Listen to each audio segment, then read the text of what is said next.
Bismillahirrahmanirrahim. Assalamualaikum warahmatullahi wabarakatuh.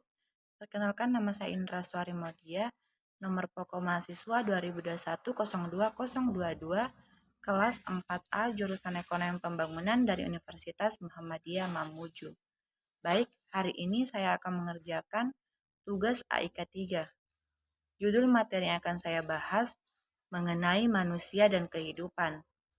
Ada 4 pokok pembahasannya, yaitu 1. Perjalanan hidup manusia dari alam ruh hingga hari akhirat. 2. Ragam orientasi hidup manusia. 3. Tujuan dan fungsi penciptaan manusia. 4. Hidup sukses dalam pandangan Al-Quran. Pembahasan pertama yaitu perjalanan hidup manusia dari alam ruh hingga hari akhirat. Kehidupan manusia merupakan perjalanan panjang yang melelahkan, penuh liku-liku dan melalui tahapan demi tahapan. Berawal dari alam ruh, alam rahim, alam dunia, alam barsyah, sampai pada alam akhirat, yang berujung pada tempat persinggahan terakhir bagi manusia, yaitu surga atau neraka. Al-Quran dan Sunnah telah menceritakan setiap fase dari perjalanan panjang manusia itu. Inilah tahapan yang akan dilalui oleh setiap manusia. 1. Alam ruh. Perjalanan hidup manusia dimulai dari alam ruh, ketika Allah mengumpulkan semua ruh manusia yang akan diturunkan ke bumi. Setelah membuat kesaksian tentang Allah, satu-satu ruh dihembuskan Allah ke dalam rahim ibu. Kemudian dibentuknya janin dalam rahim dan ditiupkan ke dalamnya dari ruhnya, sebagaimana sudah disebutkan dalam Quran surah As-Sajdah ayat 9. 2. Alam rahim. Manusia memasuki tahap kedua kurang lebih selama 9 bulan manusia menetap di rahim. Kemudian setelah tiba waktunya, lahir ke dunia menjadi seorang bayi. 3. Alam dunia. Kehidupan dunia merupakan kehidupan yang pertama bagi manusia. Allah menjadikan 2 kali kehidupan dan 2 kali kematian bagi manusia, sebagaimana telah disebutkan dalam Quran surah Al-Mu'min ayat 11. 4. Alam barzakh. Jika kematian datang menghampiri seseorang, maka putuslah hubungannya dengan kehidupan dunia. Hanya amal baik dan buruklah yang menemani sampai ke alam kubur. Alam ini adalah masa penantian yang penuh kesengsaraan bagi kaum pendosa dan penuh kebahagiaan bagi orang yang beriman. Dan alam kubur akan berakhir pada hari kiamat kelak. 5. Hari kiamat. Hancurnya seluruh kehidupan di muka bumi, kemudian akan dibangkitkan kembali dan dikumpulkan di padang mahsyar sebagaimana firman Allah dalam Quran surah Az-Zumar ayat 68. 6. Alam mahsyar, yaitu seluruh manusia dari mulai Nabi Adam alaihissalam sampai pada manusia terakhir dikumpulkan dalam satu tempat. Di sana, manusia dikumpulkan dalam keadaan tidak beralas kaki, telanjang dan belum dihitam. Saat itu matahari sangat dekat jaraknya, hanya sekitar 1 mil, sehingga mengalirkan keringat dari tubuh manusia sesuai dengan amalnya. Ada yang sampai pergelangan kaki, ada yang sampai lutut, ada yang sampai pusar, ada yang sampai dada, bahkan banyak yang tenggelam dengan keringatnya. 7. Hari penghisapan, di mana setiap manusia diadili atau ditimbang amal baik dan buruknya. 8.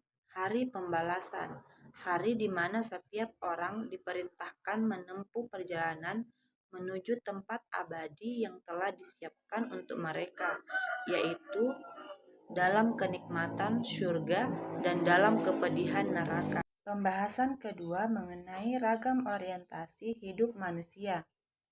Tipologi manusia. Tipologi manusia secara umum dapat diklasifikasikan menjadi 4 hal.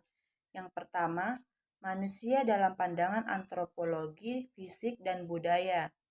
Yang kedua, manusia dilihat dari segi antropologi, filsafat, atau sudut pandang jasmani dan rohani. Yang ketiga, manusia menurut sudut pandang antropologi dan metafisika. 4. Manusia dalam pandangan Islam. Dalam Al-Quran ada beberapa istilah untuk menyebut manusia. 1. Al-Bashar 35 kali dalam bentuk mufrad dan sekali dalam bentuk mustanna. 2. Al-Ins 18 kali. 3. Al-Insan 65 kali.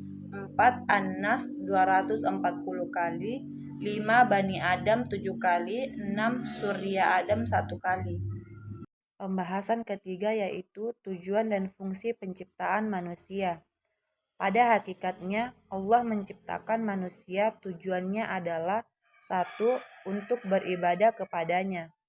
Allah berfirman yang artinya, dan aku tidak menciptakan jin dan manusia melainkan supaya mereka menyembahku. Quran Surah Az-Zuriyat ayat 51-56. Ibadah di sini dipahami secara umum jauh lebih luas dari pemakna itu, yaitu aktivitas mendekatkan diri kepada Allah dengan segala cara yang dibenarkan oleh syar'i Allah dan Rasul-Nya dalam semua aspek kehidupan. 2. Untuk menjadi khalifah di muka bumi. Sebagaimana firman Allah kepada para malaikat tatkala akan menciptakan manusia, yang artinya, ingatlah ketika Tuhanmu berfirman kepada para malaikat, sesungguhnya aku hendak menjadikan seorang khalifah di muka bumi. Lalu mereka berkata, mengapa engkau hendak menjadikan khalifah? Di bumi itu orang yang akan membuat kerusakan padanya dan menumpahkan darah. Padahal kami senantiasa bertasbih dengan memuji engkau dan mensucikan engkau. Lalu Tuhan berfirman, sesungguhnya aku mengetahui yang tidak engkau ketahui. Quran Surah Al-Baqarah ayat 30. 3. Tujuan lain dari penciptaan manusia adalah untuk menyeru kepada sesama dalam kebaikan dan mencegah perbuatan mungkar atau amar ma'ruf dan nahi mungkar. Kami umat Islam adalah umat terbaik yang dilahirkan untuk manusia karena kamu menyeru berbuat yang ma'ruf dan mencegah dari yang mungkar dan beriman kepada Allah sekiranya ahli kitab beriman. Tentu itu lebih baik bagi mereka di antara mereka ada yang beriman, namun kebanyakan di antara mereka adalah orang-orang fisik atau Ali Imran ayat 110.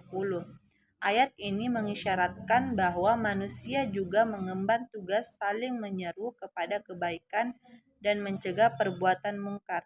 Pembahasan 4 yaitu hidup sukses dalam pandangan Al-Quran. Cara meraih sukses. Yang pertama, beriman dan beramal soleh. Yang kedua, banyak mengingat Allah Subhanahu wa Ta'ala atau berzikir. 3. Bersandar kepada Allah dan tawakal kepadanya, yakin dan percaya padanya, dan semangat untuk meraih keutamaannya. 3. Berbuat baik kepada makhluk dalam bentuk ucapan maupun perbuatan, dengan ikhlas kepada Allah dan mengharap pahalanya. 4. Ridho terhadap takdir Allah Subhanahu wa Ta'ala. 5. Mencurahkan perhatian dengan apa yang sedang dihadapi disertai permintaan tolong kepada Allah Subhanahu wa Ta'ala.